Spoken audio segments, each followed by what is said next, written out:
this is like my first vlog segment of this week. Which is okay, because it's Wednesday and I'm only now getting last week's vlog up.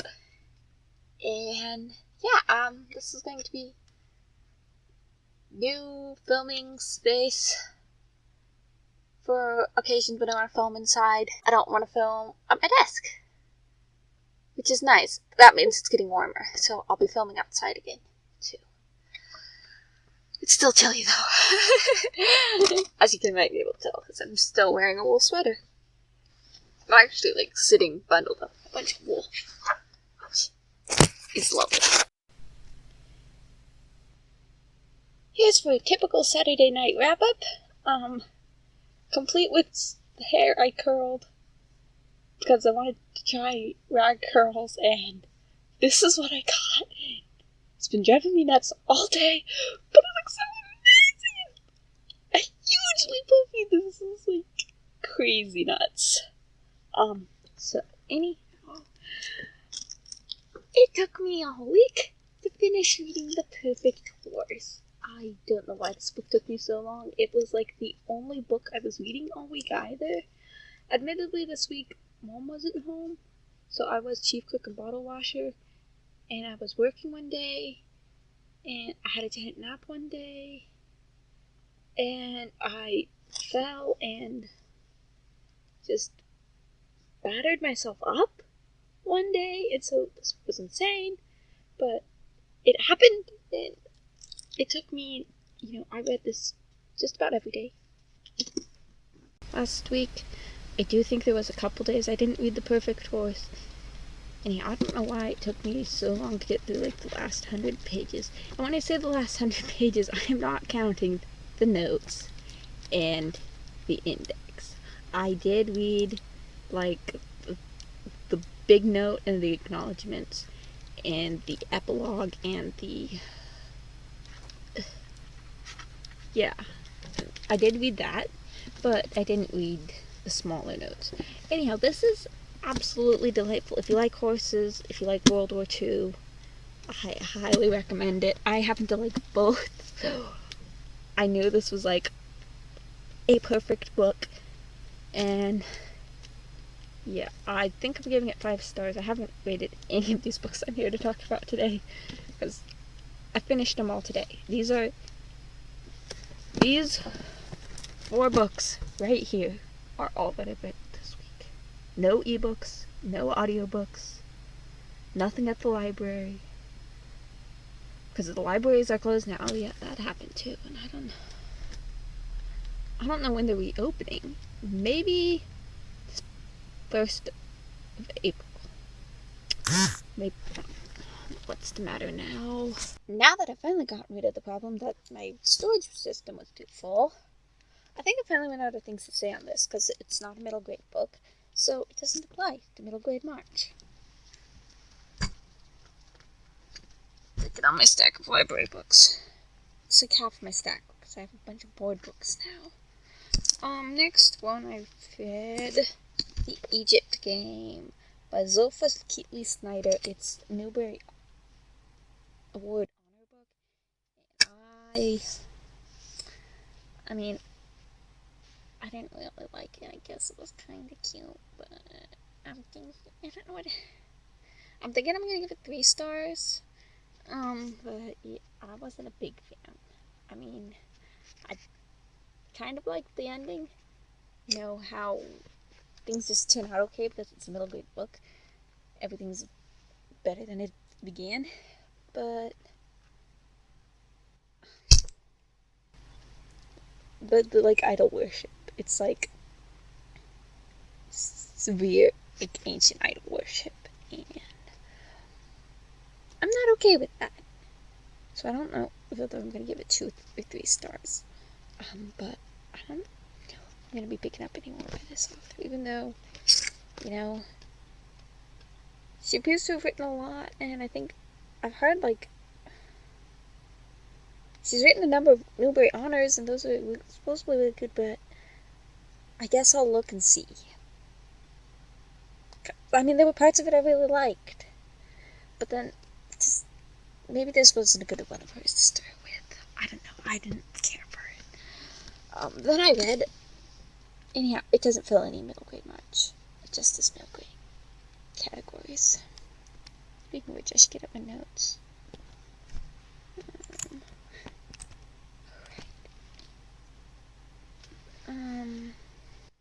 Next up we have Nooks and Crannies by Jessica Lawson.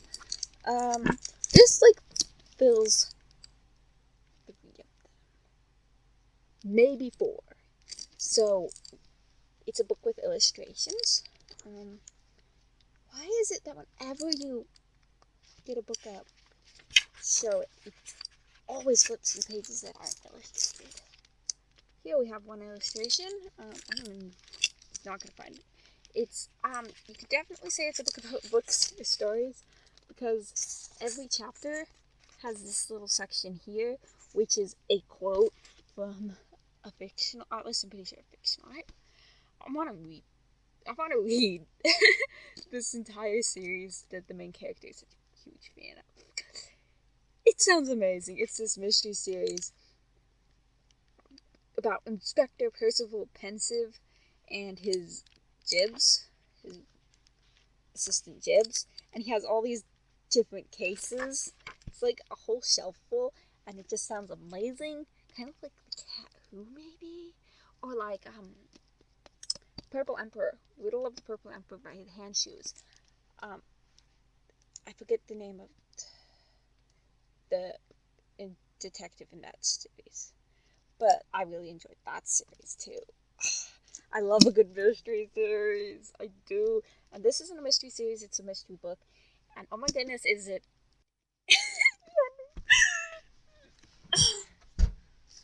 Wash myself out, because I lost my hat.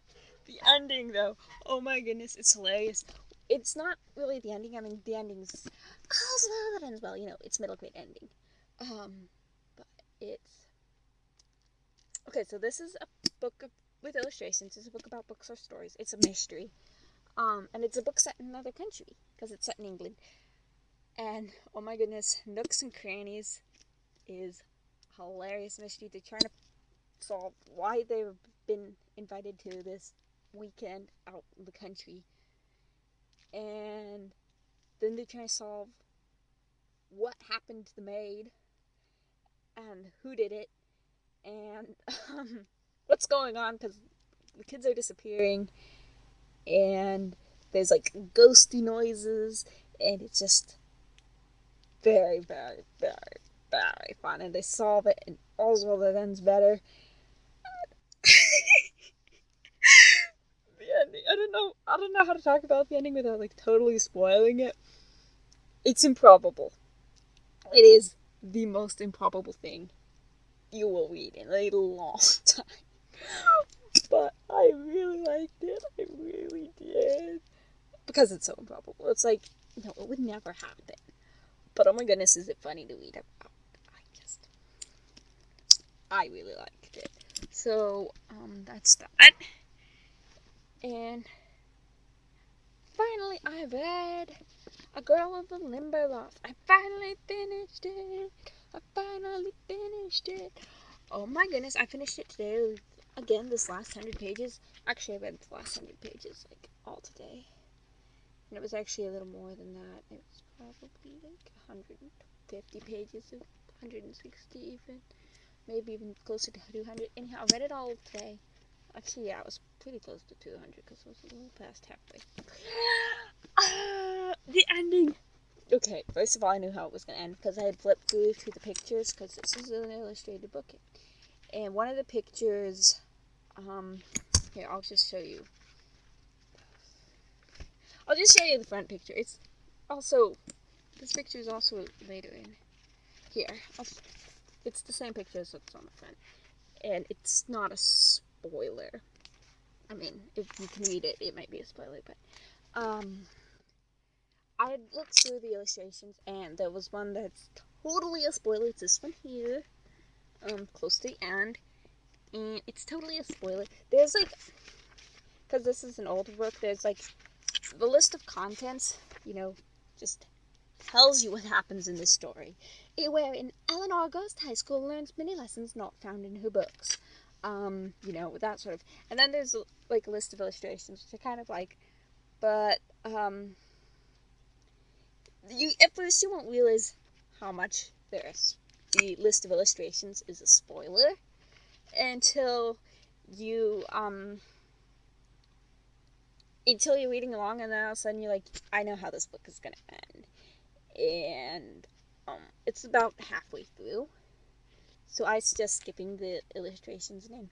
And well, I don't know, yeah, it's about halfway through, I think, that you learn what's going on, how it's gonna end, and that's fine. I mean, it's not like it's a twist ending or anything. I actually like the ending, but it is kind of a spoiler. I mean, if you can spoil a book that was written like 100 years ago. But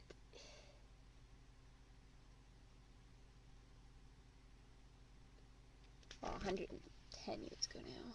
Anyhow, I really enjoyed it. I don't know if this is middle grade. I mean, my copy says regional children's right up here. So I think it definitely count it, though I think most people probably nowadays consider it to be more YA. But I do feel it has more of a middle grade feel because, I don't know, maybe it's YA. I mean, the first thing that happens is she goes to high school. And the last thing that happens is she's, you know, a grown woman who has like a job and stuff. And she's like living by herself.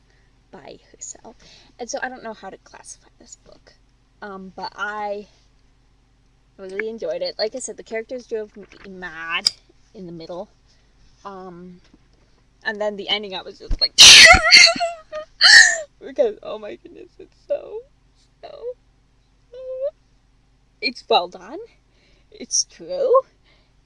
That does not make it not hilarious. I mean, it's not true, because it's obviously a fictional story, but there's, like, human truths in it. You know, if you do this, that will happen. That's just the way the cookie crumbles. I mean, that's just how human nature is.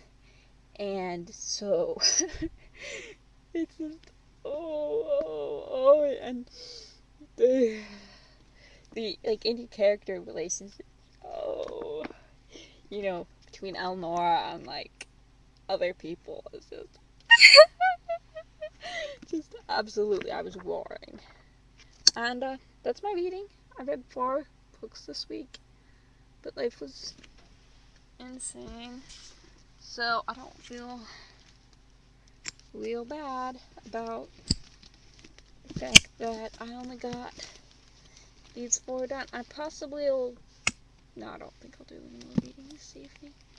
So, yep, there you have it. That's what I read. And this one is going on my personal shelf, and these 3 will go back to the library whenever.